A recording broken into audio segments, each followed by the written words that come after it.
नमस्कार, मैं अमरजीत कुमार। अभी 9th और 12th का एग्ज़ाम है। 12th का 1 तारीख से है। और आप लोग कौन क्लास में पढ़ते हैं? 10th में। 10th का एग्ज़ाम भी नज़दीक ही आ रहा है। कुछ छात्र हैं, मैं इनसे कुछ सवाल करता हूँ, जो कि क्योंकि आजकल के ज़माने में जो ऑनलाइन के टीचर्स हैं वो समझते हैं कि हम अपने आप को, जो बच्चे का जो व्यवहार है वो तो बनाते नहीं हैं और अंड-बंड कुछ से कुछ बता देते हैं, तो हमको अच्छा नहीं लगता है। ऑफलाइन जितने भी टीचर हैं वो आपको एक माता-पिता की तरह गाइड करते हैं। वो आपको हाथ पकड़ के आपको बताते हैं, ठीक ना? जैसे कि कोई सवाल है तो वो आप ऑनलाइन में आप घबरा रहे हो तो क्या वहाँ तुरंत सॉल्व हो जाता है?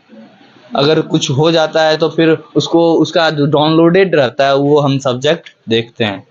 तो ऑफलाइन में क्या होता है, सर ये सवाल हम नहीं जान रहे, तो गुरुजी आपको बता देंगे, तुरंत करंट बता देते हैं।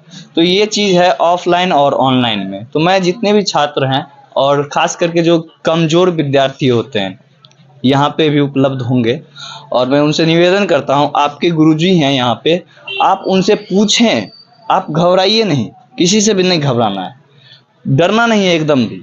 बस उनसे पूछे, सर हम नहीं जानते हैं ये सवाल। आपको मारेंगे नहीं, बताएंगे। आप उनसे 2-4 मिनट और भी, जब क्लास ख़त्म हो फिर आप वहाँ पे बैठ जाएं, उनसे पूछे, सर ये थेल्स थ्योरम में हमको ये सब्जेक्ट नहीं समझ में आया, पाइथागोरस है ना 10th में? हाँ, तो ये हमको समझ में नहीं आया, तो ये आपको बताएंगे। तो वो ऑनलाइन में क्या हुआ कि आप, एक सवाल था ऑनलाइन का, सो वो सर पढ़ा के आगे बढ़ गए, फिर आप मतलब खोजते रह गए कि अब क्या करें, फिर बैक करेंगे, पॉज करेंगे, ये वो, तो फिर और आगे निकल जाएंगे। तो उसमें कमेंट भी करना पड़ेगा। तो अभी मान लेता हूं मैं कि सभी विद्यार्थियों के पास में फ़ोन है। ऑनलाइन देखिए गाइडलाइंस के लिए ठीक है, लेकिन आपको सजग जो टीचर मिलेंगे, आप कितने भी गोनू झा हैं, उसको एक अच्छा आकार देने का जो ऑफलाइन के टीचरों को तजुर्बा है वो ऑनलाइन में नहीं होगा। कल मैं एक ऑफलाइन इंस्टीट्यूट में आया हुआ हूँ, तो मैं उनके प्रोप्राइटर से मैं कुछ सवाल पूछना चाहता हूँ। नमस्ते सर। नमस्ते, बोलिए। मैं ये कहना चाहता हूँ कि जितने भी बच्चे, आज के बच्चे मतलब यहाँ से आपके पास से पढ़ के जाते हैं और वो ऑनलाइन भी क्लास देख लेते हैं, तो उसको किस तरह का मतलब करना चाहिए? ऑनलाइन ऑफलाइन दोनों करना चाहिए या फिर दोनों में क्या समानता है? देखिए, हम तो बस यही कहेंगे सारे बच्चे को कि देखिए, कुछ बच्चे में क्या होता है कि मेंटली पावर होता है ना, कि अगर जो हम ऑफलाइन क्लास के टीचर हो गए और ऑनलाइन क्लास के टीचर होंगे, वो सारे सर का जो है ना तरीका डिफरेंट होता है। और इससे क्या होता है कि जैसे ऑफलाइन सर जो पढ़ा दिए वही ऑनलाइन सेम क्वेश्चन अगर जो वो ऑनलाइन टीचर पढ़ा रहे हैं तो तरीका डिफरेंट होता है। इससे क्या होता है कि जो तेज स्टूडेंट रहते हैं ना तो वो तो समझ जाते हैं, लेकिन जो कमजोर स्टूडेंट होते हैं ना वो चक्कर में फंस जाते हैं, ले सर जो है हमको ऑफलाइन क्लास में इस प्रकार से बताए, ऑनलाइन में ऐसे बता रहे हैं। तो इससे क्या होता है, उसके मन में एक प्रश्न डाउट होता है, हमको जो सर बताया या तो ऑनलाइन सर गलत बता रहे हैं या तो ऑफलाइन का टीचर गलत नहीं, बता रहे हैं। वो उनका भी कहना होता है कि मेरे पास भी बहुत ज्यादा तजुर्बा है, तो इस पे आप क्या कह रहे हैं? वो भ्रमित करते हैं बच्चों को। देखिए, हम बस यही कहेंगे कि वैसा स्टूडेंट, देखिए खास करके आप लोग जो एक प्रकार से ध्यान से देखिएगा कि हम बस ये कहना चाह रहे हैं कि जितने भी स्टूडेंट हैं आप अपना काबिलियत के अनुसार जो है ना उस प्लेटफॉर्म पर ज्वाइन कीजिए जहां पर आपको सही मार्गदर्शन दे रहा हो। नहीं तो इस प्रकार से होगा कि आपका एग्जाम में जो भी है उस टाइप से आप डाइवर्ट हो सकते हैं, है ना। बस हम बस यही कहना चाहते हैं इसके बारे में। बहुत बहुत धन्यवाद। कुछ छात्र हैं, मैं उनसे पूछ लूं, कुछ सवाल भी पूछ सकता हूं, अगर अनुमति है? क्या आप लोगों से कुछ सवाल कर सकते हैं क्या? हाँ, बोलिए। ठीक, पीछे से ही स्टार्ट करते हैं। ऐसा माना जाता है कि बैक बेंचर थोड़े तेज होते हैं, देखते हैं आज कैसे। कुछ संस्थान है, कोचिंग है, जो कि अभी एग्जाम चल रहा है, तो उसमें मैं आने का कोशिश किया हूँ और कुछ सवाल हैं मेरे मन में, क्योंकि जो दब जाते हैं विद्यार्थी, जो टॉपर्स होते हैं, कहीं ना कहीं इसी संस्थान से पिछले वर्ष 450 नंबर अंक नाम के उत्तीर्ण हुए एक छात्र थे, जो कि जिला ही हम सकते थे, जिला में टॉपर होंगे वो, लेकिन उनका कोई अता पता नहीं है।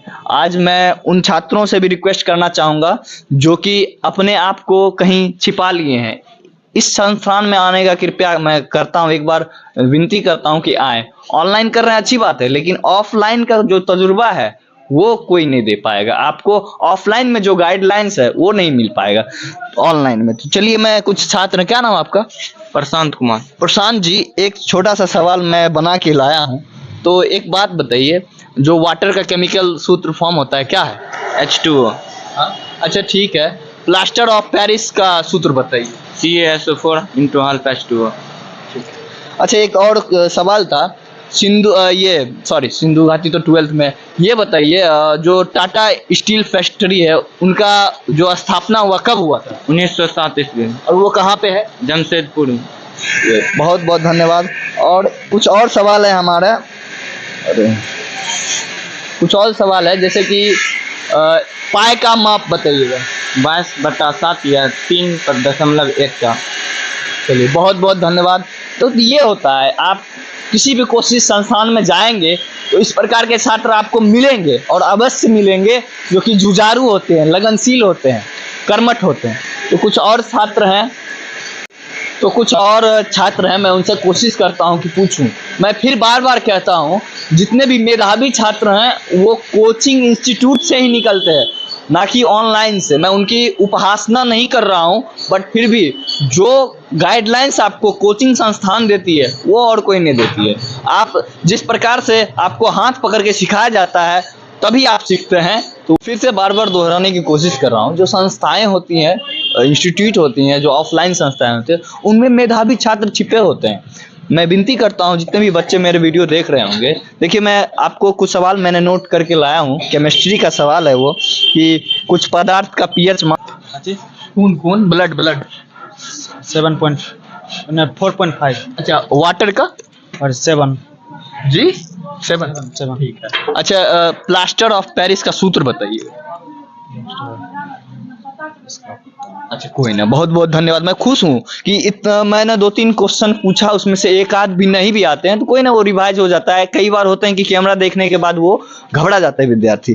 तो मैं आभार हूँ इन गुरुजी का, जिन्होंने कि इस बच्चों का जो बहुत नहीं जानते थे उसको इस काबिल बनाए हैं। और मैं गौरवान्वित हूँ कि 450 नंबर इसी इंस्टीट्यूट से पिछले बार एक छात्र का आया हुआ था, जो कि नमस्कार, मैं फिर से उसी इंस्टीट्यूट में हूँ, और इसी इंस्टीट्यूट के जो बच्चे 450 नंबर पिछले बार लाए हुए थे, और मैं गौरवान्वित हूँ इन गुरुजी का। मैं हर्ष से स्वागत करना चाहूँगा कि इन्होंने अपने अथाह प्रयास से विद्यार्थी का 450 नंबर लवाए थे, और आने वाले भविष्य में और भी मेधावी छात्र यहाँ से निकलेंगे अच्छे नंबर ला करके। मैं कुछ और छात्र से सवाल पूछ लूँ। निम्नलिखित में से कौन परिमेय संख्या है? Root 25, root 24, root 26?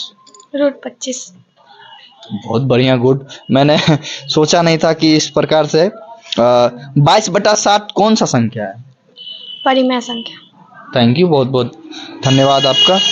अच्छा, और भी कुछ सवाल थे मेरे। तो आप तो आगे बैठे हुए हैं। टाटा स्टील कंपनी है, उसका स्थापना कब हुआ था? 1907 ईस्वी। बताना नमक का जो है ना, रासायनिक सूत्र क्या है? NaCl। चीनी का? C12H12SO11। बुझा हुआ चूना का?